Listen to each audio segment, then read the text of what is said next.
Should the federal government exercise any control over these drugs? And if so, why? It's a simple matter from our point of view that you can't let something get out into general distribution until it has shown some therapeutic potential. And it has shown it under certain conditions, and you can predict fairly well what's going to happen when you give this drug to a large number of people. This hasn't been shown yet, so we have to be very careful in trying to carry out the necessary research that's going to establish whether or not it has a significant therapeutic potential for people. If it does... Questions that must be answered. And because we do not know enough, the United States government controls the manufacture and use of this drug in the interest of all the people. Like all the new drugs, the government feels that a reasonable degree of controlled scientific investigation must provide the answers. Monarch programming is a method of mind control used by numerous organizations for covert purposes. It is a continuation of Project MKUltra, a mind control program developed by the CIA and tested on military personnel and civilians. The methods are astonishingly sadistic. Its entire purpose is to traumatize the victim, and the expected results are horrifying. The creation of a mind-controlled slave who can be triggered at any time to perform any action required by the handler. While mass media ignores this issue, over 2 million Americans have gone through the horrors of this program. We will look at the origins of the Monarch programming and some of its methods and symbolism. Monarch programming is a mind control technique compromising elements of ritual abuse and multiple personality disorder. It utilizes a combination of psychology and neuroscience to create within the slaves an altered persona that could be triggered and programmed by the handlers. Monarch slaves are used by organizations connected with the world elites in fields such as military, sex slavery, and the entertainment industry. Throughout the course of history, several accounts have been recorded describing the rituals and practices resembling mind control. One of the earliest writings giving reference to the use of occultism to manipulate the mind can be found in the Egyptian Book of the Dead. It is a compilation of rituals heavily studied by the occult scholars, which describes methods of torture and intimidation to create trauma, the use of potions, drugs, and the casting of spells, hypnotism, ultimately resulting in the total enslavement of the initiate. It is, however, during the 20th century that mind control became a science in the modern sense of the term, where thousands of subjects have been systematically observed, documented, and experimented on. One of the first methodical studies on trauma-based mind control was conducted by Joseph Mengele, a physician working in Nazi concentration camps. He initially gained notoriety for being one of the SS physicians who supervised the selection of arriving prisoners, determining who was to be killed and who was to become a forced laborer. However, he is mostly known for performing grisly human experiments on camp inmates, including children, for which Mengele was called the Angel of Death. Mengele is infamous for his sordid human experiments on concentration camp prisoners, especially on twins. A part of his work that is rarely mentioned, however, is his research on mind control. Much of his research in this field was confiscated by the Allies and is still classified to this day. Dr. Joseph Mengele of Auschwitz notoriety was the principal developer of the trauma-based Monarch project and the CIA's MKUltra mind control programs.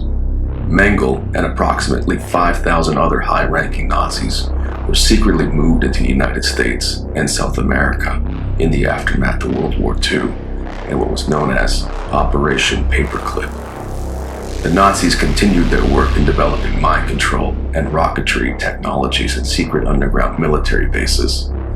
The only thing the public were told about was the rocketry work with former Nazi star celebrities like Wernher von Braun. The killers, torturers, and mutilators of innocent human beings were kept discreetly out of sight, but busy in U.S. underground military facilities. Mengele's research served as a basis for the covert, illegal CIA human research program named MKUltra. Project MKUltra ran from the early 1950s to at least the late 1960s, using American and Canadian citizens as its test subjects. The published evidence indicates that Project MKUltra involved the use of many methodologies to manipulate individual mental states and alter brain functions, including the surreptitious administration of drugs, chemicals, sensory deprivation, isolation, and verbal and physical abuse. The most publicized experiments conducted by MKUltra involved the administration of LSD on unwitting human subjects, including CIA employees, military personnel, doctors, government agents, prostitutes, mentally ill patients, and members of the general public, in order to study their reactions. However, the scope of MKUltra does not, however, stop. Experiments involving violent electroshocks, physical and mental torture, and abuse were used in systematic manner on many subjects, including children. I remember them telling me that I was getting smaller and smaller, and I really felt myself getting smaller. And they were bringing me back in time, way back, At one point, I almost felt like I was just about to be born, really, that far back in memory. And they were really probing, asking all kinds of questions, and I felt I didn't have any control. I had to answer. I didn't feel I had any control. I was completely, like they had complete control over me. Although the admitted goals of the projects were to develop torture and interrogation methods to use on the country's enemies, some historians asserted that the projects aimed to create Manchurian candidates, programmed to perform various acts such as assassinations and other covert missions. MKUltra was brought to light by various commissions in the 1970s, including the Rockefeller Commission of 1975. Although it is claimed that the CIA stopped such experiments after these commissions, some whistleblowers have come forth stating that the project simply went underground, and Monarch programming has become the classified successor of MKUltra. The most incriminating statement to date made by a government official as to the possible existence of Project Monarch was extracted by Anton Chaikin, a writer for the publication The New Federalist. When former CIA Director William Colby was asked directly, "What about Monarch?" he replied angrily and ambiguously, "We stopped that between the late 1960s and the early 1970s. Two airmen had called, or two itinerant guys had called the local sheriff and said there's a guy here that wandered out of the brush with scratches and blood, no shirt, and he doesn't know how he got here or who he is. The police came. His name was Jimmy Shaver. He was an airman.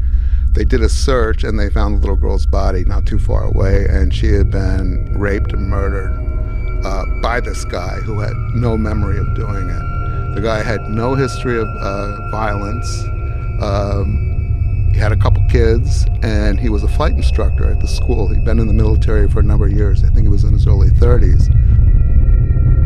Although there has never been any official admittance of the existence of the Monarch programming, prominent researchers have documented the systematic use of trauma on subjects for mind control purposes.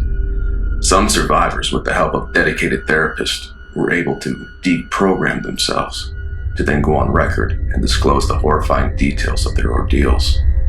Monarch slaves are mainly used by organizations to carry out operations using patsies trained to perform special tasks. They do not question orders, they do not remember their actions, and if discovered, they automatically commit suicide. They are the perfect scapegoats for high-profile assassinations, the ideal candidates for prostitution and slavery. They are also the perfect puppet performers for the entertainment industry. According to Dr. Corydon Hammond, PhD, he says, "What I can say is I now believe that the ritual abuse program is widespread, is systematic, is very organized from a highly esoteric information which is published nowhere, has not been on any book or talk show, but we have found it all around this country. People say, what's the purpose of it? My best guess is that the purpose of it is that they want an army of Manchurian candidates. Tens of thousands of mental robots who will do prostitution, movies, smuggle narcotics, engage in international arms smuggling, all sorts of very lucrative things, and do their bidding, and eventually, the megalomaniacs at the top believe they'll create a satanic order that will rule the world. Monarch programmers cause intense trauma to subjects through the use of electroshock, torture, physical abuse, and mind games in order to force them to disassociate from reality. A natural response in some people when they are faced with unbearable pain. The subject's ability to disassociate is a major requirement, and it is, apparently, most readily found in the children that comes from families with multiple generations of abuse. Mental disassociation enables the handlers to create walled-off personas in the subject's psyche, which can then be programmed and triggered at will. Trauma-based mind control programming can be defined as systematic torture that blocks the victim's capacity for conscious processing. Through pain, terror, drugs, illusion, sensory deprivation, sensory overstimulation, oxygen deprivation, cold, heat, spinning, brain stimulation, and often near death. And then employ suggestion and/or classical and operant conditioning, consistent with well-established behavioral modification principles, to implant thoughts, directives, and perceptions in the unconscious mind, often in newly formed trauma-induced dissociated identities that force the victim to do, feel, think, or perceive things for the purpose of the programmer. The objective is for the victim to follow directives with no conscious awareness, including execution of acts in clear violation of the victim's moral principles, spiritual convictions, and violation. Installation of mind control programming relies on the victim's capacity to disassociate, which permits the creation of newly walled-off personalities to hold and hide programming.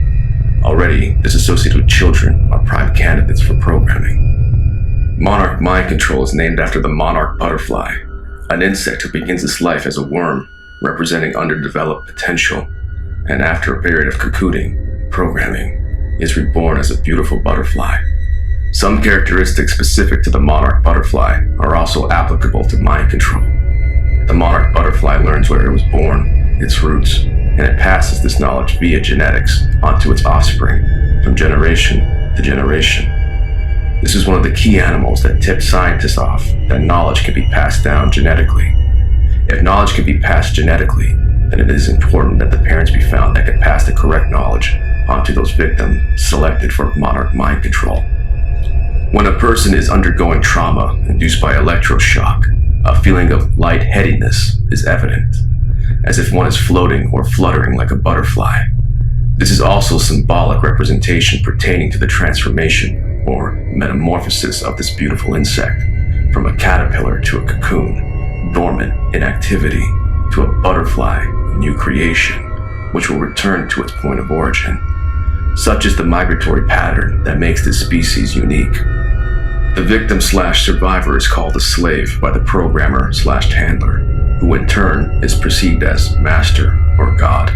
About 75% are female, since they possess a higher tolerance for pain and tend to disassociate more easily than males.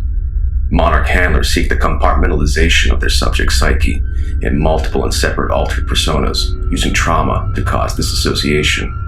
The basis for the success of the Monarch mind control programming is that different personalities, or personality parts called alters, can be created who do not know each other, but who can take the body at different times. The amnesia walls that are built by traumas form a protective shield of secrecy that protects the abusers from being found out, and prevents the front personalities who hold the body much of the time to know how their system of alters is being used. The shield of secrecy allows cult members to live and work around other people and remain totally undetected. The front alters can be wonderful Christians, and the deeper alters can be the worst type of satanic monster imaginable, a Dr. Jekyll, Mr. Hyde effect. A great deal is at stake in maintaining the secrecy of the intelligence agency or the occult group which is controlling the slave. The success rate of this type of programming is high, but when it fails, the failures are discarded through death. Each trauma and torture serves a purpose. A great deal of experimentation and research went into finding out what can't and can be done. Charts were made showing how much torture a given body weight at a given age can handle without death. Due to the severe trauma induced through ECT, abuse, and other methods, the mind splits off into alternate personalities from the core. Formerly referred to as multiple personality disorder, It is presently recognized as dissociative identity disorder and is the basis for Monarch programming. Further conditioning of the victim's mind is enhanced through hypnotism, double-bind coercion, pleasure-pain reversals, food, water, sleep, and sensory deprivation, along with various drugs which alter certain cerebral functions. Disassociation is thus achieved by traumatizing the subject, using systematic abuse, and terrifying occult rituals. Once a split in the core personality occurs, an eternal word can be created, and altered personas can be programmed using tools such as music, movies, and fairy tales. These visual and audio aids enhance the programming process. Created alters can then be accessed using trigger words or symbols programmed into the subject's psyche by the handler. The levels of Monarch programming identify the slave's functions and are named after the EEG brainwaves associated with them. Regarded as general or regular programming, Alpha is within the base control personality. It is characterized by extremely pronounced memory retention, along with substantially increased physical strength and visual acuity. Alpha programming is accomplished through deliberately subdividing the victim's personality, which, in essence, causes a left brain-right brain division, allowing for a programmed union of left and right through neuron pathway stimulation. Beta is referred to as sexual programming. This programming eliminates all learned moral convictions and stimulates the primitive instinct, devoid of inhibitions. Cat alters may come out of this level.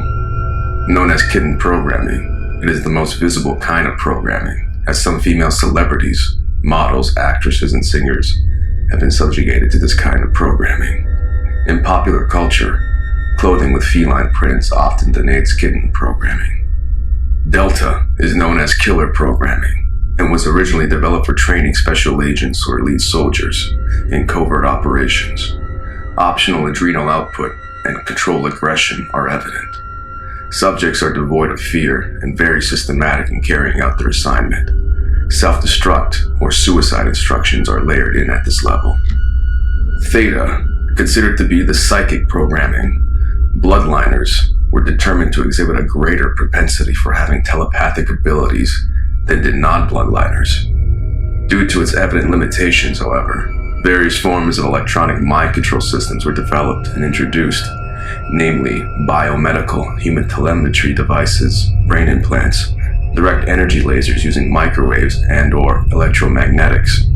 It is reported that these are used in conjunction with highly advanced computers and sophisticated satellite tracking systems.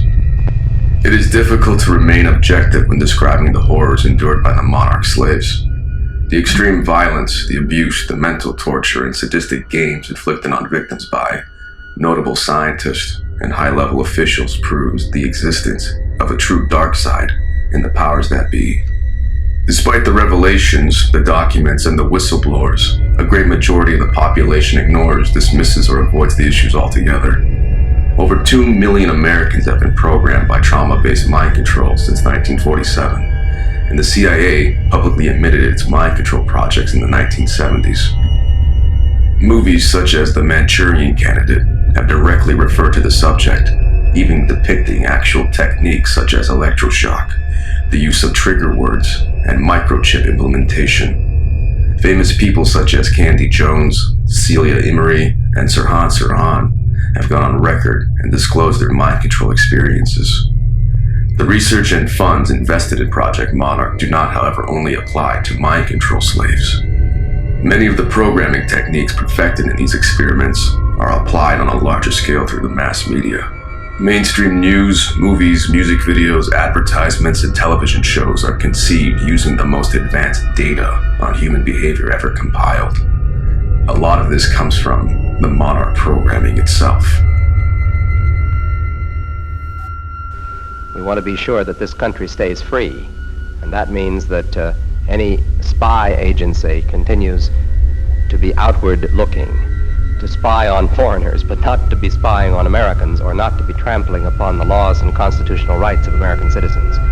That would be its purpose, and in the long run it would contribute to public confidence in the CIA and make for an efficient intelligence agency operating within the law.